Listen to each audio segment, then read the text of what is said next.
Persija itu suka nggak suka, mereka sekarang tuntutannya lebih besar dibanding sebelumnya. Tuntutannya harus juara itu besar. Karena lu mainnya cuma di sini doang. Iya. Gitu loh, ya kan? Lu nggak main di kawasan kan? Mainnya cuma di Super League sama di Piala Indonesia. Ya kan? Iya, Jadi betul. tuntutannya besar.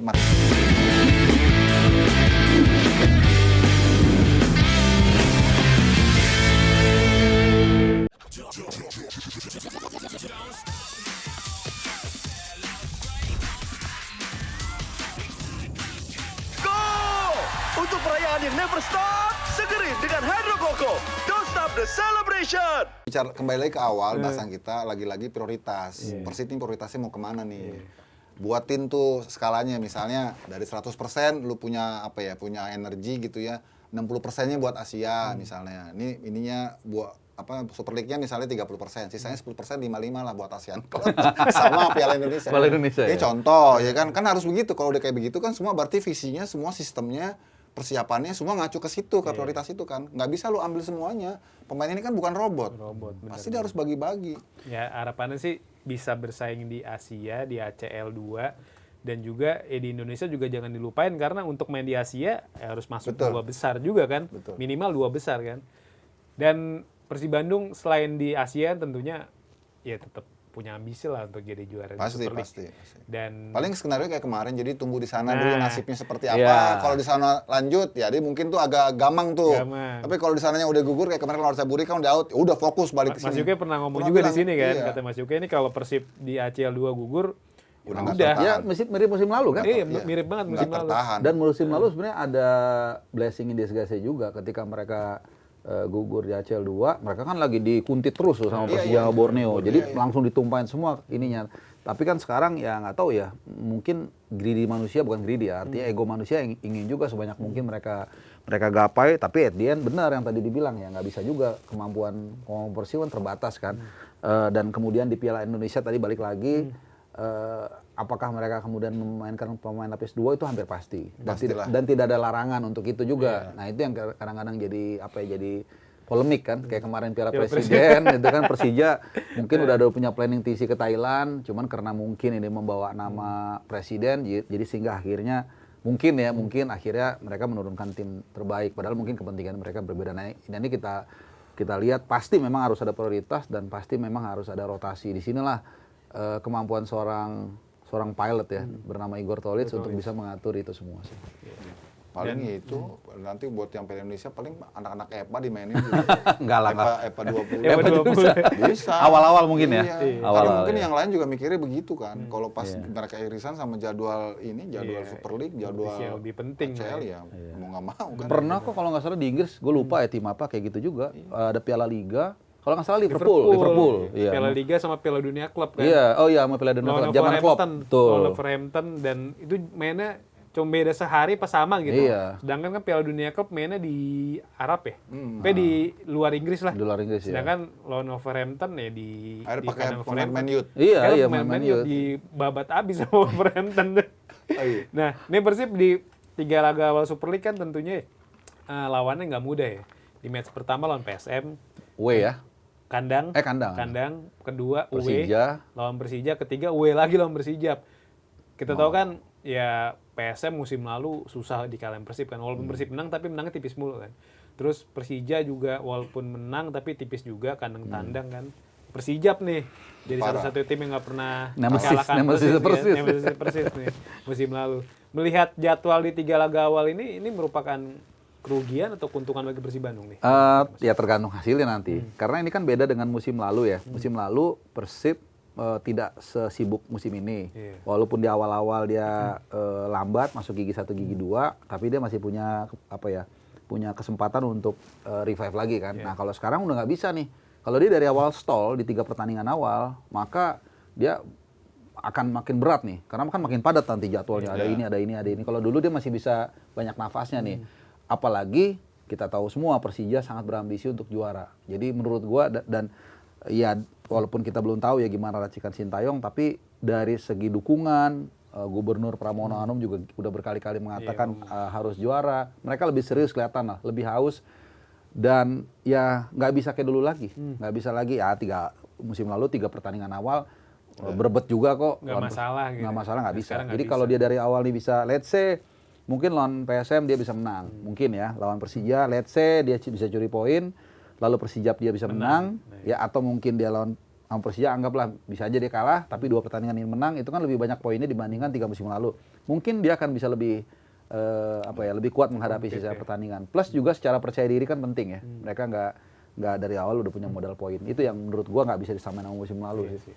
Kalau tuntutannya sekarang sih apa ya istilahnya ngebitnya lebih gede, dia harus menang. Jadi impresi pertama Igor Tolic kan di situ sebetulnya, menyiapkan tim ini dengan cuaca mewah. Game pertama lu jangan kayak kemarin lawan Persijap gitu. Lu harus menang itu gimana tuh, kasih impresi yang bagus, kasih kepercayaan diri untuk dia bisa menilai racikan dia itu works enggak gitu kan. Kan pasti lihatnya kan di game pertama. Dan game pertama itu kan memang nggak mudah ya. Sekalian juga ngetes mentalitas para pemain ini gimana, udah ready belum nih gitu untuk lari cepet. Ini kan semua lari cepet nih pas ini. Gitu. Tadi Harpo udah bilang karena eventnya banyak, kalau mereka di awal-awalnya juga gajuk-gajuk berat juga ntar. Karena udah tambah lagi jadwal, datang lagi jadwal. Ya, dia harus memulai ini harus benar-benar sempurna gitu ya. Yang paling krusial menurut gua kalau harus milih mana yang penting menangnya ya lawan Persija. Ini berat juga ya Tapi berat. di GBK. Tapi kalau itu menang jeger itu. Nah, Mentalnya beng. Iya, kena boost ya. itu lebih dari 3 poin nilainya. atau mendingan mana nih? Mendingan menang lawan PSM sama Persija kalah sama Persija, atau menang dari Persija kalah sama dua-duanya. Nah, tinggalkan komen di bawah. Nah tuh gimana tuh Pak pasti, Boto tuh? Jangan kalah sama Persija tapi 6 poin. Atau menang sama Persija tapi ini dua-duanya Dua kalah. kalah, Nah. iya. Tentu Boboto harapannya sabu bersih. Iya pasti lah. Pasti. Kalau saya mah maunya Ya, tiga-tiganya. nah tinggalkan di kolom komentar nih.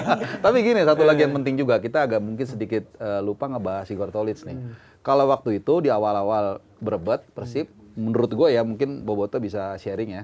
Karena gue bukan Boboto, mungkin mereka masih, gue tahu ini Bojan Hodak. Sudah terbukti proven 2 musim dia juara. Ini kan pelatih baru nih. Itu dia. Jadi butuh validasi. Kalau awal-awal berebet, mungkin ya orang, emang Igor Tolic beda nih gitu. Jadi kalau dia bisa 3 pertandingan itu bagus, bukan hanya mental pemain yang naik, tapi juga validasi approval dari Igor Tolic ini akan lebih dia dapat, dan itu penting buat mereka melangkah. Jadi seru banget sih musim ini sih menurut gue. Realistisnya itu 7 poin 3 game pertama. 7 poin. Realistis yang positif ya, yang optimis. Kalau kita lihat ya dari kuat teknis lawan-lawannya kan yang sedikit agak berat kan yang ketemu Persija kan. Karena Persija dengan reinforcement yang sudah mereka lakukan, Main home pula. pelatihnya, terus di main kandang, itu 1 poin tuh dia menang buat Persib. Jadi yang lainnya nih lawan PSM sama lawan Persijap ya menang lah. Menang lah Harusnya. Kalau nggak menang bayang-bayang Bojan itu Nah, masih itu Masih ada ya kan, walaupun Itu. Bojannya udah nggak di Indonesia, lagi Iya. operasi ya. Tadi Bung Harpo juga ada ngomong Persija tentunya ingin atau berambisi jadi juara ya. Pak Gubernur DKI Pak Pramono Anung juga beberapa kali di sesi pertemuan dengan Sintayong pengen tuh Persija juara, walaupun dia nggak nyebut spesifik jadi juara di turnamen apa, di kompetisi apa, karena kan di Indonesia ada 2 nih. Iya, Persija Piala ikut Liga. Super League sama I-League ya, tapi mungkin Pak Pramono taunya Super League ya. Pasti harusnya sih ke Super League lah. Super League lah ya. Dan kita tahu kan sempat kencang rumor nih, mungkin Bung Harpa tahu lah bocorannya. Ivar Jenner sama Marcelino sempat dikaitin sama Persija kan. Walaupun Bung Harpa juga ngomong Ivar Jenner masih punya kontrak sama Dewa gitu kan. Ya sudah terjawab. Ya kan? Nah, soal Marcelino kayak gimana Bung Harpa? Kalau Ivar Jenner sih dari yang gua dapat informasi terakhir stay di Dewa. Memang orang sempat mungkin mengait-ngaitkan karena di sana ada Sintayong. Banyak yang bilang gini juga Bung Harpa Ivar Jenner tuh kontraknya udah habis katanya gitu. Faktanya Ya pokoknya yang gue dapet dari sana dari orang Dewa dia stay lah. stay, Nah oke. cuman kan sempet rame karena itu tadi kan Ketemu. ketika ada Sintayong, kemudian ya memang Arhan kan ditarik. Itu gue dari awal waktu pengenalan di JIS juga udah memperkirakan itu, dan itu normal. Kayak Bernardo Tavares juga bawa iuran sama Rabanan Sananta kan ke Persebaya Surabaya. Itu di seluruh dunia tuh normal pelatih membawa bekas mantan pemainnya gitu. Arhan. Nah kemudian Ivar ini kan memang cukup seksi juga kan, pemainannya bagus, masih berbau-bau Eropa. dan kemudian itu tadi kan ketemu di GBK. di GBK waktu Chelsea Milan, biasalah netizen. Apakah akan geser gitu kan? Tapi ya gue coba cari-cari info lah, tapi kelihatannya Ivar Jenner stay di sana dan netesnya juga nggak ada, dia akan bergeser ke sana.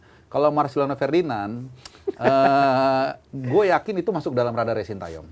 Gue yakin banget. Tapi Cuma dia baru operasi kan? nah, operasi satu lutut masih ya. kondisinya masih belum pulih, dan kedua apa ya bilangnya, gue agak susah nih. Mungkin nggak segampang itu juga Oxford United melepas dia ke Persija, udah itu aja. Iya. Sebenarnya kontraknya masih ada nggak sih? Setahu gue masih. Kalau kita ini masih cek di transfer market ya. Kalau transfer market tuh kontrak Marcelino di Oxford udah habis per 30 Juni 2026. Jadi seharusnya Dia Marcelino free free agent. agent nih. Free agent. Karena juga di daftar squad Oxford United untuk musim Nggak ada. ini nggak ada nama Marcelino kan. Dan makanya banyak orang yang ngaitin wah mungkin ke Persija nih karena faktor Sintayong. Dan ditambah lagi di sesi perkenalan Nadeo waktu itu pas Nadeo ngambil video perkenalan tuh jersey-nya kan ada 2. Nah, mungkin yang satu tuh buat Marcelino. Oh, iya. Jadi banyak orang yang cocok logi, mungkin Marcelino belum diperkenalin karena dia belum fit. Nanti kalau Marcelino udah fit baru dikenalin. Nah, Ya, itu kalau gue nih intuisi gue ya, musim ini nggak di Persija. Iya, Enggak gue ya? juga. Karena lutut itu minimal 1 musim. Karena gue penyintas lutut juga. Jadi gue tahu. Ya, Lu recovery paling cepat itu 6 bulan. Recovery dari pasca cedera sampai lu return to operasi sport, kan? return to sport itu 6 bulan. Terus terlebihnya adaptasi game kan, adaptasi lingkungan segala macem. Nggak bisa, bro, berat. Itu yang gue kalau dari pengalaman gue ya, paling cepet tuh 6 bulan. Paling klasik itu 9 bulan lah kalau atlet. Tergantung rumitnya itu cederanya, berat ringannya itu ya. Tapi kalau namanya udah dibelek ya, kan itu bukan lagi orisinil lagi tuh barang kan. Terus dia ngambil jaringan hidupnya dari mana? Kalau di kita tergantung tempat operasi ini. Kalau Indonesia ngambilnya dari jaringan hamstring. Oh, hamstring, Dipindahin ke dalam situ ke jadi otot ligamen itu. Kalau di Filipina dia pakai jaringan kuda, Hewan. Ya. hewan, karena lebih kuat. Oke, Van Persie pernah. Ya, jadi kan banyak pemain basket kita operasinya di Filipina karena bagus Filipina, cepet recovery karena ototnya itu cepet gitu. Nah, tergantung di mana nih Marcelino operasi. Dia di British ya? di Spanyol. Spanyol, Spanyol juga bagus. Hah, pakai banteng kayaknya kalau di sana. pakai ini otot banteng.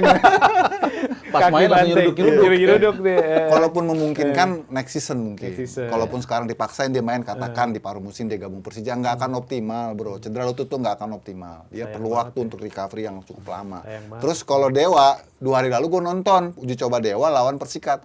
Ivar Jenner masih main. Nah, terkonfirmasi kan? Oh iya. Ivar Jenner masih main. Ivar itu. Jenner, Taise, terus siapa yang Mesidoro, masih ada semua tuh. Siapa namanya lagi tuh? Ada pemain asing gue lihat dari Jepang apa Korea gitu, fullback. Oh iya, fullback. Masih wah. Jadi kecil lah kemungkinannya. Bukan kecil, dari beberapa alat bukti tadi kan Ivar Jenner kelihatan. Gue juga kaget nih, ada Rafael Strijk lu kalau lihat badannya gede kan. Iya, poker dia sekarang kan ya. itu emang dari dulu jadi apa ya, koreksi kita kan. Ini kayaknya dia perlu Bulking gitu ya ya. pokoknya lebih kuat lah kalau main body charge. Itu kan yang kelemahan yang bisa kita lihat waktu U23 kita dulu lawan Uzbekistan kan, Marcelino. Terlalu thin ya. Iya, karena waktu itu kelihatan banget tuh orang, apalagi lawannya Uzbekistan memang Iya, kayak koper-koper. siapa tuh Nurmagomedov ya. Orang-orang kayak gitu-gitu banget ya.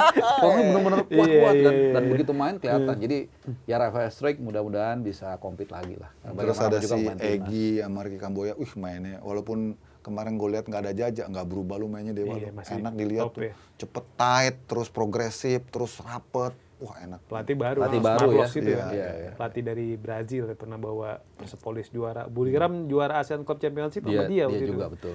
Dan Persija ini lagi kalau kita berkaca di Piala Presiden kayak kekurangan Persija itu ada di penyerang ya. Iya, iya. Saya lihat Gustavo Almeida, Iya, kurang Excel, tuh. Iya. itu kurang banget kan. Bahkan Gustavo rumornya mau ke Java kabarnya. Oh, Java Dan United. Java United. Dan sekarang Persija lagi kenceng banget dikaitin sama penyerang asal Swedia nih namanya Alexander Jeremejeff. Jeremejeff. Kayaknya harus gitu kita Jeremejeff. biar nggak salah deh. Iya, Alexander Jeremejeff. Ini dia pernah jadi top skor Liga Swedia di tahun 2022. Musim lalu main di klub Liga Yunani di PAOK. PAOK Ya, kan, ya, PAOK. PAOK tuh tim yang ya kita kalau sering nonton Liga Champion, Sebelumnya nonton PAOK Europa Thessalonika League, bukan nah, sih? PAOK Iya, Thessaloniki. Thessaloniki. Itu nggak asing lah, maksudnya sering kita dengar PAOK berarti kan tim oke. Dan tingginya tuh 192. 192. Ini apa ya? Kayak Persija juga sebenarnya punya track record bagus sama penyerang-penyerang ya Eropa Timur, Simic, Eropa Utara gitu kan. Oke lah ya. Ini gimana nih soal Iya. kayaknya sih ini sih kayaknya jadi nih karena sumbernya datang dari orang-orang yang sumber-sumber terpercaya gitu. A2 ya. A2 A2 pas satu. A2 kalau ini sih. Persija ya kalau kita lihat emang terlepas dari apa ya nembak burungnya Excel ya di Lawan Persib. lawan Persib itu ya memang Excel kalau untuk sebagai dia strikernya ngotot kelihatan. Posisinya juga oke tapi nggak tahu kenapa ya mungkin klinikalnya kurang kali ya. Sebagai super sub mungkin oke. Ketika lawan udah capek dia masuk enak tuh buat ganggu-ganggu. Gustavo yang gue tahu dia akan tetap bertahan karena ya salah satu yang agak lumayan. Apakah cukup? Enggak juga. Makanya tadi Jeremejev ya, gue udah bisa tuh. Gue juga sama lihat-lihat. Ya kalau gue mungkin bisa gambarin ya gaya-gayanya kayak Gyökeres tinggi. Tapi posisinya Pernah satu tim sama Gyökeres di timnas Swedia. Swedia. 2019. Tinggi-tinggi Oh, berarti punya capsi timnas Iya, ya? iya punya 2019. lumayan sih maksud gue positioning dia, gue lihat cuplikannya ya pasti bola atas lah ya tinggi. Tapi positioning juga bagus. Kemudian agak-agak kayak Ibrahimovic juga ya, striker-striker tinggi lah gitu. Nah, menurut gue sih kualifikasi dia sih masuk ya harusnya untuk di Super League, untuk Liga 1. Cuman balik lagi, kenapa belum terjadi? Apakah memang disimpan sengaja atau memang ininya masih belum ketemu mungkin.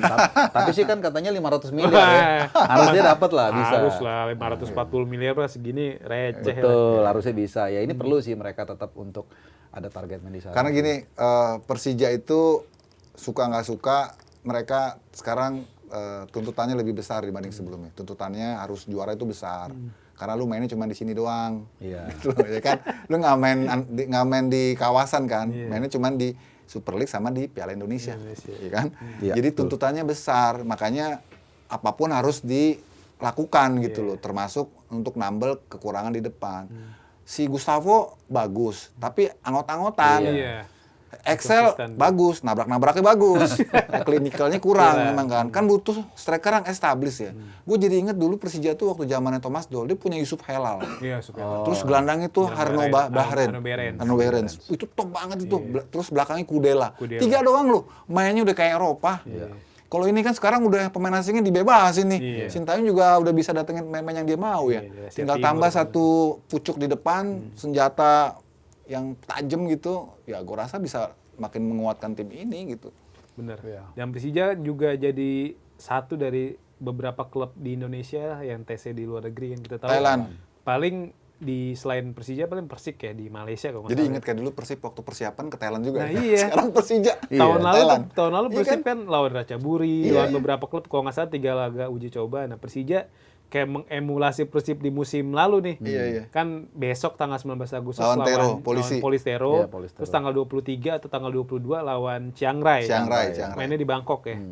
Dan ini kan kayaknya apa ya? Pemilihan Thailand kayak kita tuh bernostalgia sama ketika Sintayong milih membawa timnas Indonesia U19 ya. Di awal-awal dia melatih timnas tuh di tahun 2020 awal sebelum Covid. Dia kan mimpin tes timnas di Thailand kan. Waktu itu kan yang kayak siapa? Kayak Rizky Ridho dibawa, Arhan. Pokoknya tim pemain-pemain yang sekarang jadi pemain-pemain senior lah, rata-rata kayak gitu kan. Nah, ini apakah ini kayak jadi apa ya? Dia kayak apa ya, kilas balik. Ya kayak kilas balik, apakah ini tanda-tanda kayak Sintayong bakal bawa Persija jadi juara gitu? Kalau untuk bicara juara sih terlalu dini ya. Karena jangan lupa Persebaya Surabaya juga berbenahnya juga serius tuh.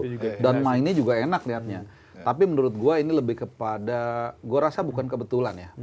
Sintayong itu menginginkan Persija itu TC di luar negeri gitu. Pasti ada maknanya. Zaman dulu timnas juga dia kan sering TC di luar negeri kan. Ya orang bisa melihat negatif nih. Kalau kita mau jujur ya, bisa juga jangan-jangan pengen jalan-jalan nih kan Thailand. Tapi kan gua rasa enggak lah, model kayak dia enggak kayak gitu ya. Dulu TC kita kalau nggak salah sempat ke Turki. Dia itu di Turki itu yang U19 20. Yang pertama kali Jenner sama si Justin tuh mulai dimasukin tuh di situ. Itu kalau nggak salah menyambut Piala Asia U20 ya. Spanyol juga pernah. Gitu kan. Nah itu yang Rafael Strike pertama kali tuh sama Zico Sore. Sama sama Ivar Jenner Bajasin Abner yang kita lawan Slovakia. Yang kalah 2-1 ya. Iya kalah 2-1 tuh. Itu benar di Spanyol. Iya, jadi gue lihat sih lebih kepada alasan empiris aja ya. Mungkin pertama biar lebih fokus. Mungkin kalau di sini didatengin pacar-pacarnya kali atau apa segala macam mungkin ya. Kedua juga fasilitas mungkin di sana lebih bagus. Dan ya ketiga, ya Thailand kan bagaimanapun juga punya lawan-lawan yang yang bagus. beda. Karena ngelawan Chiang Rai, ngelawan Polistero. Polistero itu kalau nggak salah divisi 2, Chiang Rai Thai 1 kan gitu kan. Super League-nya. Nah ini kan kelasnya pasti di atas kita juga. Jadi dia naikin sedikit lawannya di atas kita gitu. Jadi alasannya lebih ke situ sih menurut gue sih. Jadi Iya, jadi faktor lawan ya. kan ada 2 fase tuh. Fase pertama persiapan atletik, persiapan fisik kan digenjot di situ kan. Which is itu pemain ada 6 pemain timnasnya belum gabung. Kan. Nah, sekarang dia mulai masuk ke fase kedua, itu ke uji coba, ke taktikal, penyesuaian permainan kan. Baru pemain timnasnya datang nih. Kita mau lihat nih secepat apa adaptasi pemain timnas Persija ini dalam tim ini. Karena kan bagaimanapun ini timnya kan rasanya baru. Bukan Brazil lagi kan. Korea.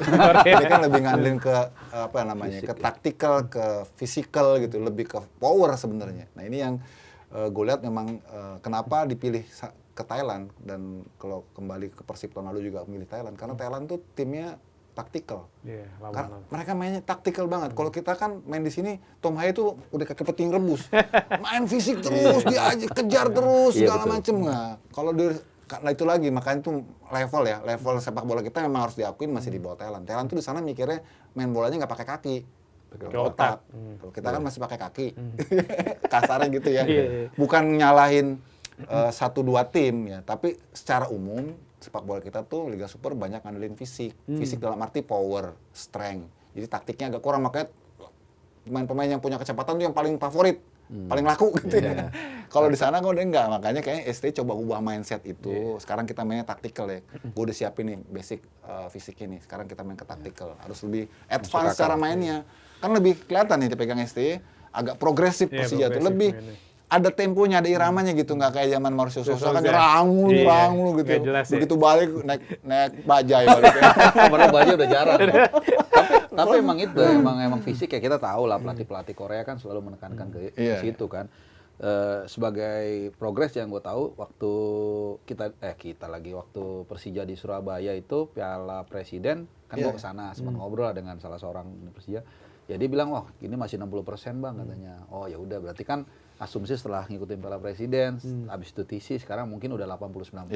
Masih ada waktu 2 minggu lagi. Mungkin sekarang udah 80, bahkan udah mungkin 90. Tadi yang dikatakan Bang Yuke, ya habis itu sekarang udah mulai praktek. Lu fisik udah oke. Berarti kalau gue instruksikan seperti ini, luar sudah kuat. Udah nggak ada kendala. Udah nggak ada kendala. Dan dengan menghadapi lawan yang secara taktik katakanlah di atas kita. Jadi mungkin ini yang mau dituju sama Persija.